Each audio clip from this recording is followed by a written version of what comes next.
பாவம் போக்கும் கோனேரி ராஜபுரம். வழிபாடும் பரிகாரமும் நிகழ்ச்சியில் வாரந்தோறும் பலவிதமான பிரச்சனைகளுக்கு உரிய பரிகார ஸ்தலங்களை பார்த்து வருகிறோம். அதில் இன்று பாவம் போக்கும் ஒரு அற்புதமான கோவிலை பார்க்க இருக்கின்றோம். எத்தனையோ கோவிலுக்கு சென்று பரிகாரம் செய்தும் கூட பலன் கிடைக்கவில்லை என்போர் ஒரு சில கோவில்களுக்கு சென்று வரும்போது உடனே பலன் பெறும் அதிசயத்தை அனுபவத்தில் உணரலாம். அதற்கு என்ன காரணம் என கேட்டபோது அவை அனைத்தும் சித்தர்கள், நவகிரகங்கள், பஞ்சபூதங்கள், அஷ்டதிக்கு பாலகர்கள் ஆகியோர் வழிபட்ட ஸ்தலங்கள் என கூறப்படுகிறது. குறிப்பாக பஞ்சபூதங்கள், நவகிரகங்கள் வழிபட்ட ஸ்தலங்களுக்கு சென்று வழிபட்டால் நிச்சயம் கர்மா தீரும், பல ஜென்ம பாவங்களும் நீங்கும் என்கிறார்கள். அப்படி ஒரு ஸ்தலத்தை தான் இன்றைய வழிபாடும் பரிகாரமும் நிகழ்ச்சியில் காண இருக்கின்றோம். கோனேரி ராஜபுரம் உமா மகேஸ்வரர் திருக்கோவில். பல ஜென்ம பாவங்களும் தீர வேண்டும் என்ற பிராப்தம் இருந்து வீட்டில் சுபகாரியங்கள் நடக்கக்கூடிய நேரம் வந்தால் மட்டுமே இந்த ஆலயத்திற்கு செல்ல முடியும் என்கிறார்கள். இத்தலத்தில் எண்ணற்ற ஆச்சரியங்கள், அதிசயங்கள் உள்ளன. இத்தலம் பூமாதேவி வழிபட்ட ஸ்தலம். உலகில் எங்குமே காண முடியாத, நம்ப முடியாத சுயம்பு நடராஜர் இருக்கும் ஸ்தலம். நீண்ட நாள் நோய்களையெல்லாம் வைத்தியநாதராக சிவபெருமான் தீர்க்கும் அதிசய ஸ்தலம். சிவபெருமானும் அம்பாளும் ஒரே லிங்கத்தில் உமா மகேஸ்வரராக அருள் பாலிக்கும் ஸ்தலம். நவகிரகங்கள் அனைத்தும் சூரிய பகவானை பார்த்து அருள் பாலிக்கும் ஸ்தலம். இன்னும் இப்படி பல அதிசயங்கள் கொண்ட இத்தலத்தை பற்றி பார்க்கும் முன்னே இன்றைய வழிபாடுகளை முதலில் காண்போம்.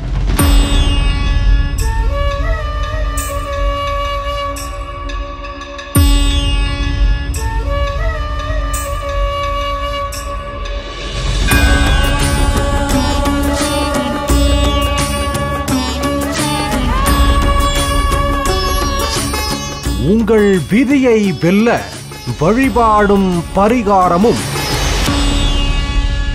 இன்றைய வழிபாடு. கோவிலுக்கு சென்று வழிபடுவோர் பலவிதமான பரிகாரங்கள் செய்யும் முன்னே அவர்களுக்குரிய ராசிக்கு தகுந்த பரிகாரங்களை அறிந்து செய்தால் நிச்சயம் நல்ல பலன் கிடைக்கும் என்கிறார்கள். அந்த தகவல்கள் அனைத்தும் நேயர்கள் உங்களுக்காக. இது ஒரு அரிய பொக்கிஷம், அதனால் குறித்து வைத்துக் கொள்ளுங்கள். ராசிகளில் நெருப்பு, நிலம், காற்று, நீர் என 4 பூதங்களை கொண்ட ராசிகள் உள்ளன. மேஷம், சிம்மம், தனுசு நெருப்பு ராசிகள். ரிஷபம், கன்னி, மகரம் நில ராசிகள். மிதுனம், துலாம், கும்பம் காற்று ராசிகள். கடகம், விருச்சிகம், மீனம் நீர் ராசிகள். நெருப்பு ராசிகளான மேஷம், சிம்மம், தனுசு ராசிக்காரர்கள் விளக்கேற்றுவது, யாகம், ஹோமம் செய்வது, கோவில்களுக்கு விளக்கேற்ற எண்ணெய் வாங்கி கொடுப்பது மூலமாக அவர்களுடைய பாவங்கள் உடனே தீரும் என்கிறார்கள்.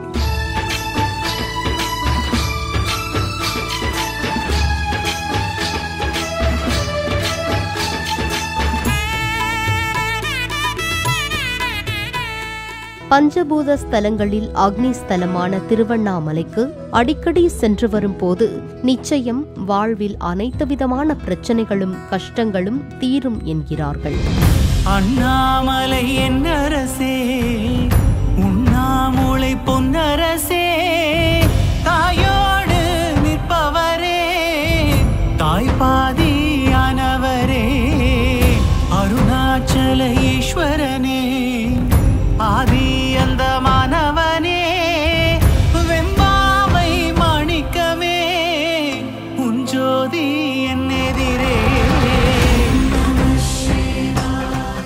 நில ராசிகளான ரிஷபம், கன்னி, மகர ராசிக்காரர்கள் கோவில்களுக்கு பாத யாத்திரை அல்லது கிரிவலம் செல்வது மூலமாகவும், மலைமேல் இருக்கும் கோவில்களுக்கு நடந்து செல்வது மற்றும் ஆலயங்களில் உழவார பணி செய்வது மூலமாகவும் அவர்களுடைய பாவங்கள் உடனே தீரும் என்கிறார்கள்.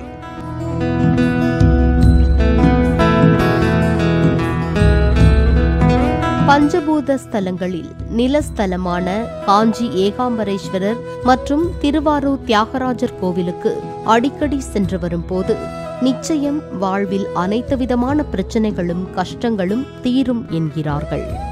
காற்று ராசிகளான மிதுனம், துலாம், கும்பராசிக்காரர்கள் மந்திர ஜெபம் செய்வது, திருமுறை, 4000 திவ்ய பிரபந்தங்கள் பாடுவது, கோவில்களுக்கு மணி வாங்கி கொடுப்பது, அஷ்டோத்திரம், திரிஷதி போன்ற மந்திரங்களை கோவிலுக்கு சென்று பாடுவதன் மூலமாகவும் அவர்களுடைய பாவங்கள் உடனே தீரும் என்கிறார்கள். பஞ்சபூத ஸ்தலங்களில் காற்று ஸ்தலமான ஆந்திர மாநிலம் சித்தூர் மாவட்டம் காளஹஸ்தியில் இருக்கும் காளத்திநாதர் கோவிலுக்கு அடிக்கடி சென்று வரும்போது நிச்சயம் வாழ்வில் அனைத்து விதமான பிரச்சனைகளும் கஷ்டங்களும் தீரும் என்கிறார்கள். நீர் ராசிகளான கடகம், விருச்சிகம், மீன ராசிக்காரர்கள் தீர்த்த யாத்திரை செல்வது, புண்ணிய நதிகளான கங்கை, காவிரி, யமுனை, கிருஷ்ணா, தாமிரபரணி போன்ற நதிகளில் நீராடுவதன் மூலமாகவும் மற்றும் கோவிலுக்குள் சென்று சுவாமிக்கு அபிஷேகம் செய்வதன் மூலமாகவும் அவர்களுடைய பாவங்கள் உடனே தீரும் என்கிறார்கள். பஞ்சபூத ஸ்தலங்களில் நீர் ஸ்தலமான திருச்சி திருவானைக்காவல் ஜம்புகேஸ்வரர் கோவிலுக்கு அடிக்கடி சென்று வரும்போது நிச்சயம் வாழ்வில் அனைத்து விதமான பிரச்சனைகளும் கஷ்டங்களும் தீரும் என்கிறார்கள். சரி, இனி இன்றைய ஆலயத்தை பார்க்கலாம். பல கோவில்களுக்கு சென்று வந்துவிட்டேன். இன்னமும் என் மகளுக்கு திருமணம் நடக்கவில்லை, என் மகனுக்கு வேலை கிடைக்கவில்லை, என்னுடைய கடன் தீரவில்லை, நோய் குணமாகவில்லை என்று உங்கள் மனதில் குறைகள் இருக்கிறதா? அப்படியென்றால் கட்டாயம் நீங்கள் சென்று தரிசிக்க வேண்டிய ஆலயம் கோனேரி ராஜபுரம் உமா மகேஸ்வரர் திருக்கோவில். இத்தல மூலவர் பெயர் உமா மகேஸ்வரர், பூமிநாதர், மாமனி ஈஸ்வரர். இத்தல அம்பாள் திருநாமம் அங்கவள நாயகி, மங்கள நாயகி, தேக சௌந்தரி.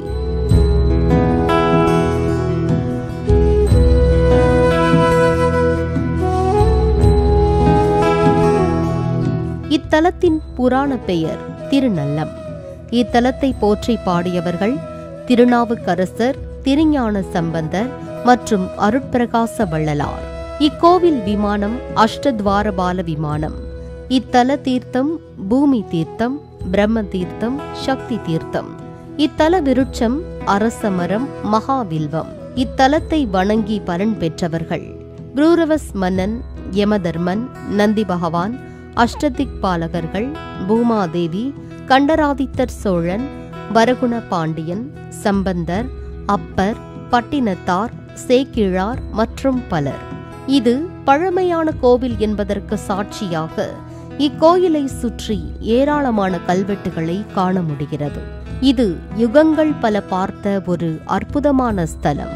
இந்த கோவிலை தரிசிப்பதற்கு புண்ணியம் செய்திருக்க வேண்டும் என்கிறார்கள்.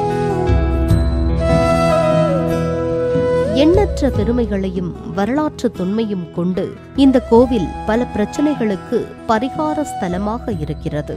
இக்கோவிலானது கிராமத்து மண் வாசனையுடன் இயற்கை எழில் சூழ்ந்து பழமை மாறாமல் அப்படியே இருக்கிறது. மயிலாடுதுறை மாவட்டம் கோனேரி ராஜபுரத்தில் உமா மகேஸ்வரர் திருக்கோவில் உள்ளது.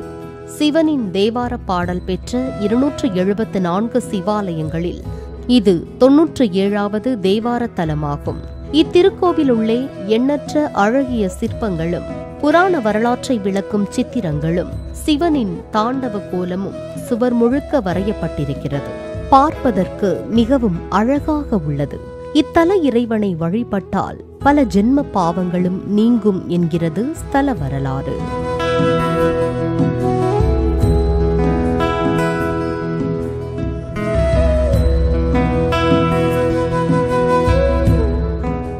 ஸ்தல வரலாறு. முன்னொரு சமயம் ரண்யாட்சன் என்ற ஒரு அரசன் மூவுலகையும் அடிமைப்படுத்தி பல அநியாயங்கள் செய்து வந்தான். இறுதியில் பூமியை தூக்கி கொண்டு போய் கடலுக்கடியில் ஒளித்து வைத்தான். இதனால் பூலோகம் பிரளயத்தால் அழியும் நிலை உருவானது. அப்போது தேவர்கள் அனைவரும் மகாவிஷ்ணுவை வேண்டினர். உடனே மகாவிஷ்ணு வராக அவதாரம் எடுத்து அசுரனை கொன்று பூமியை மீட்டார்.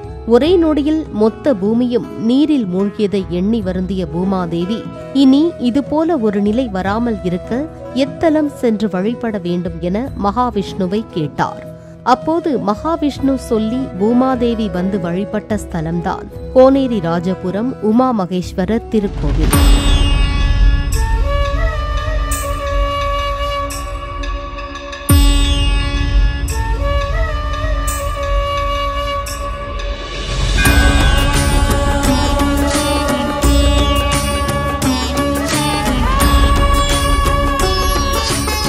உங்கள் விதியை வெல்ல வழிபாடும் பரிகாரமும்.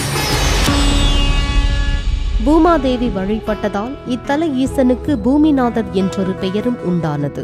பூமாதேவியே இங்கு வந்து வழிபட்டு சிவபெருமானின் அருளை பெற்றதால் இத்தல ஈசனை வழிபட்டால் பல ஜென்ம பாவங்களும் நீங்கும் என்கிறார்கள்.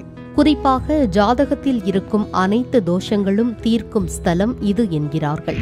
கோவில் அமைப்பு. முன்பு செங்கலால் கட்டப்பட்டிருந்த இக்கோவிலானது பிற்காலத்தில் கற்கோவிலாக மாற்றப்பட்டது. கண்டராதித்ய சோழனின் மனைவி செம்பியன் மாதேவி இங்குள்ள ஈசனின் பெருமைகளை அறிந்து இதை கற்கோவிலாக மாற்றி திருப்பணிகள் பல செய்துள்ளார். அதற்கு ஆதாரமாக செம்பியன் மாதேவி ஈசனை வழிபடும் சிற்பங்களை கோவிலில் காண முடிகிறது. கோவில் வெளியே சக்தி தீர்த்தம் அமைந்திருக்கிறது. கோவில் முகப்பு வாயில் வழியாக உள்ளே நுழைந்தவுடன் எதிரே நீண்ட முன் மண்டபமும், மண்டபத்தின் உள்ளே கொடிமரம், பலிபீடம் மற்றும் நந்தியம் பெருமான் அழகாக வீற்றிருக்கிறார். வடமலையில் உன்வாசம், தென் திசையும் உன் தேசம், நாற்புறமும் நாள் தினமும் நடமாடும் நடராசனே. நீ அறிய என் குறைகள் எனக்கேது, எதை சொல்வேன் நிறை கொண்டு உனை தினமும் மனமுருகி பாடி நின்றே. மேற்கு நோக்கிய ஸ்தலம். 1000 கிழக்கு பார்த்த ஆலயங்களை தரிசித்த புண்ணியம் ஒரு மேற்கு பார்த்த கோவிலை தரிசித்தாலே கிடைக்கும் என்பது ஐதீகம். இத்தலத்தில் ஈசன் மேற்கு பார்த்தும் அம்பாள் கிழக்கு பார்த்தும் இருப்பது மிகவும் விசேஷமானதாகும். இது விதியை வெல்லும் ஸ்தலமாகும். இங்குள்ள ஈசன் உமா மகேஸ்வரர் திருநாமத்தில் சிவனும் சக்தியும் இணைந்த ஒரு சிவலிங்க உருவமாக அற்புத கோலத்தில் அருள் பாலிக்கிறார். ஆகையால் இத்தல சிவபெருமானை பிரிந்த தம்பதிகள் வந்து தரிசித்தால் கணவன் மனைவி ஒற்றுமை உண்டாகும் என்கிறார்கள். செய்வினைகள் சிதைந்தொழிய பொய் என்ற மொழி விட்டு மெய்யுணர்வில் உனை தொட்டு கை குவிய வணங்கி நின்றேன். காண்பறிய பேரொழிய சிந்தையிலே உனை கொண்டு முந்தை வினை முறித்தெறிய எந்தை உனை போற்றுகின்றேன். யமனுக்கே யமபயம் போக்கிய ஸ்தலம். இத்தலத்தில் துர்க்கை மேற்கு பார்த்து அருள் பாலிக்கிறார். யமதர்மன் திருக்கடையூரில் ஏற்பட்ட பயத்தை போக்க இங்குள்ள துர்க்கையை வழிபட்டதாக கூறப்படுகிறது. அதனால் இத்தல துர்க்கையை வழிபட்டால் சகல துக்கங்களும் நீங்கி ஆயுள் விருத்தி உண்டாகுமாம். பொதுவாக இரட்டை விநாயகரை வழிபட்டால் சகல தோஷங்களும் நீங்கும் என்பார்கள். இத்தலத்தில் ஒரே இடத்தில் 3 இரட்டை விநாயகர்கள் உள்ளனர். அதாவது ஒரே மூலஸ்தானத்தில் 6 விநாயகர் அமர்ந்து விநாயகர் சபையாக அருள் பாலிக்கிறார்கள். எனவே இது தடைகளையெல்லாம் தகர்க்கும் ஸ்தலம் என்கிறார்கள்.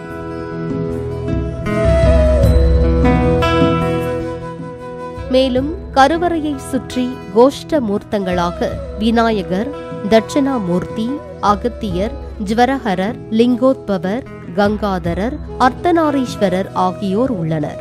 பிரகார வலம் முடிந்து அடுத்துள்ள வாயில் கடந்து உள்மண்டபம் சென்றால் இடதுபுறம் பிரம்மலிங்கம், சுப்பிரமணியர், மகாலட்சுமி, நடராஜர் சபை, உற்சவ திருமேனிகள், நால்வர், அகத்திய லிங்கம், பைரவர், அக்னி ஆகியோர் அருள் பாலிக்கின்றனர்.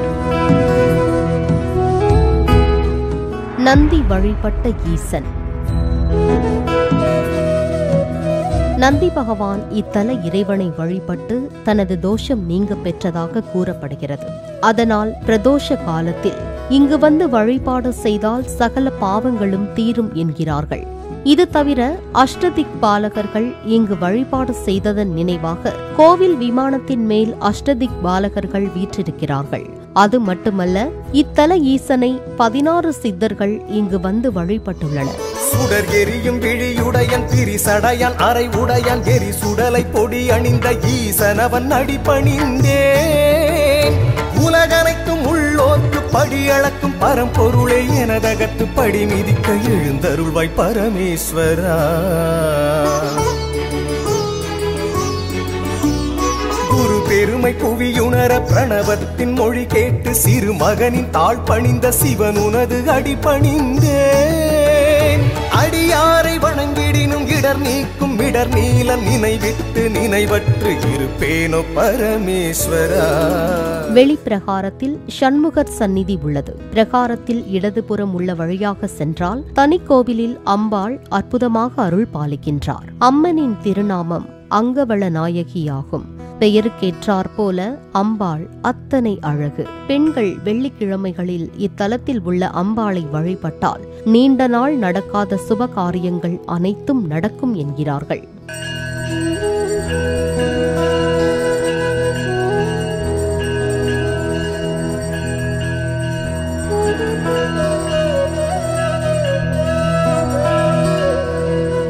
பிரம்மாண்டமான நடராஜர் அருள் பாலிக்கும் ஸ்தலம். இத்தலத்தில் இருக்கும் நடராஜர் திருவுருவம் எங்கும் காண முடியாத ஒரு அருட்கோலமாகும். வடமலையில் உன் வாசம் தென் திசையும் உன் தேசம் நாற்புறமும் நாள் தினமும் நடமாடும் நடராசனே. நீ அறியா என் குறைகள் எனக்கேது எதை சொல்வேன் நிறை கொண்டு உனை தினமும் மனமுருகி பாடி நின்றே.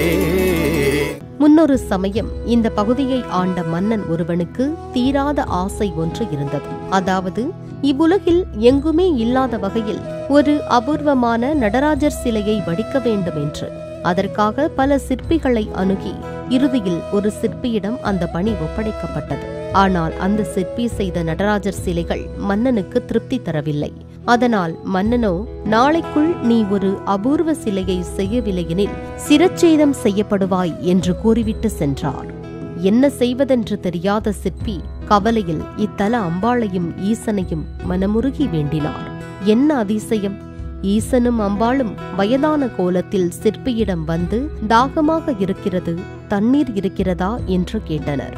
அப்போது கொதிக்கும் பஞ்சலோகத்தால் ஆன கூழை அச்சில் ஊற்றுவதற்கு தயாராக வைத்திருந்தார் சிற்பி.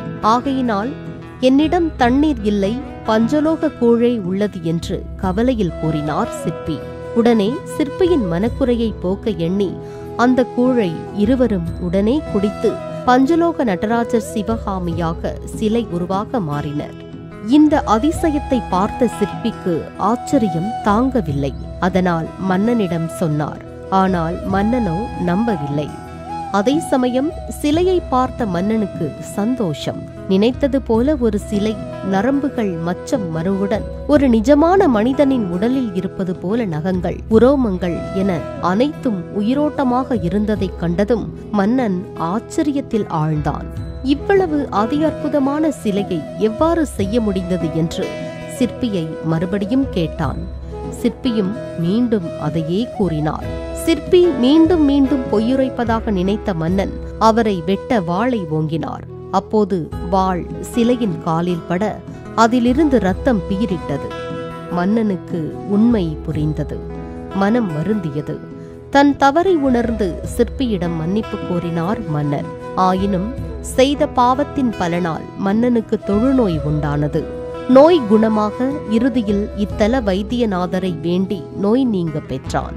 மன்னனின் வாளால் ஏற்பட்ட காயத்தை நடராஜரின் வலது திருப்பாதத்தில் இன்றும் காணலாம். கூடவே கையில் மச்சம், கைவிரல் ரேகைகள் என இத்தல நடராஜர் மிகவும் அற்புதமாக அருள் பாலிக்கின்றார். வடமலையில் உன் வாசம் தென் திசையும் உன் தேசம் நாற்புறமும் நாள் தினமும் நடமாடும் நடராசனே. நீ அறியா என் குறைகள் எனக்கேது எதை சொல்வேன் நிறை கொண்டு உனை தினமும் மனமுருகி பாடி நின்றே. தீராத நோய் தீர்க்கும் ஸ்தலம். இத்தலம் தீராத நோய்களையும் தீர்க்கும் ஸ்தலம் என்கிறார்கள். குறிப்பாக பல ஆண்டுகளாக இருக்கும் தோல் சம்பந்தமான நோய்களுக்கு இத்தலத்தில் இருக்கும் வைத்தியநாதருக்கு பால், தேன், நெய்யால் சிறப்பு அபிஷேகம் செய்து அதையே பிரசாத மருந்தாக தருகிறார்கள். 48 நாட்கள் இங்கு தரப்படும் அந்த தேன், நெய் கலந்த அபிஷேக பிரசாதத்தை உண்டு வந்தால் தீராத நோயும் தீரும் என சொல்கிறார்கள்.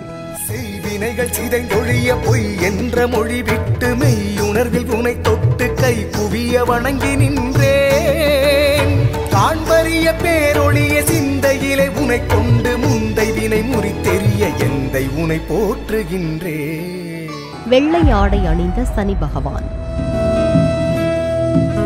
பொதுவாக சனி பகவான் கருப்பு ஆடை அணிந்திருப்பார்.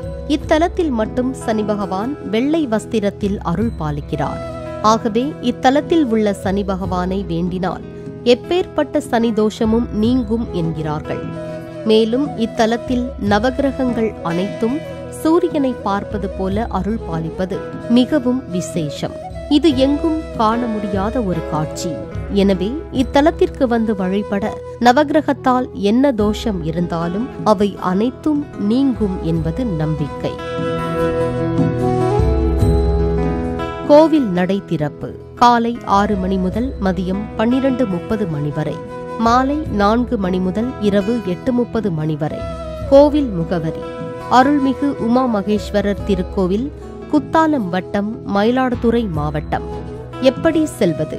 கும்பகோணத்தில் இருந்து காரைக்கால் செல்லும் வழியில் 18வது கிலோமீட்டரிலும், திருவிடை மருதூரில் இருந்து சுமார் 10 கிலோமீட்டர் தொலைவிலும் இந்த ஆலயம் உள்ளது. கும்பகோணம் வடமட்டம் பேருந்து வழித்தடத்தில் கோனேரி ராஜபுரம் என்ற பஸ் நிறுத்தத்தில் இருந்து சுமார் 1 கிலோமீட்டர் தொலைவில் ஆலயம் அமைந்துள்ளது. இது பாவம் போக்கும் ஸ்தலம். இத்தலத்தை வாழ்வில் ஒருமுறையாவது கட்டாயம் சென்று தரிசியுங்கள். நிச்சயம் உங்கள் வாழ்வில் நல்ல மாற்றம் வரும்.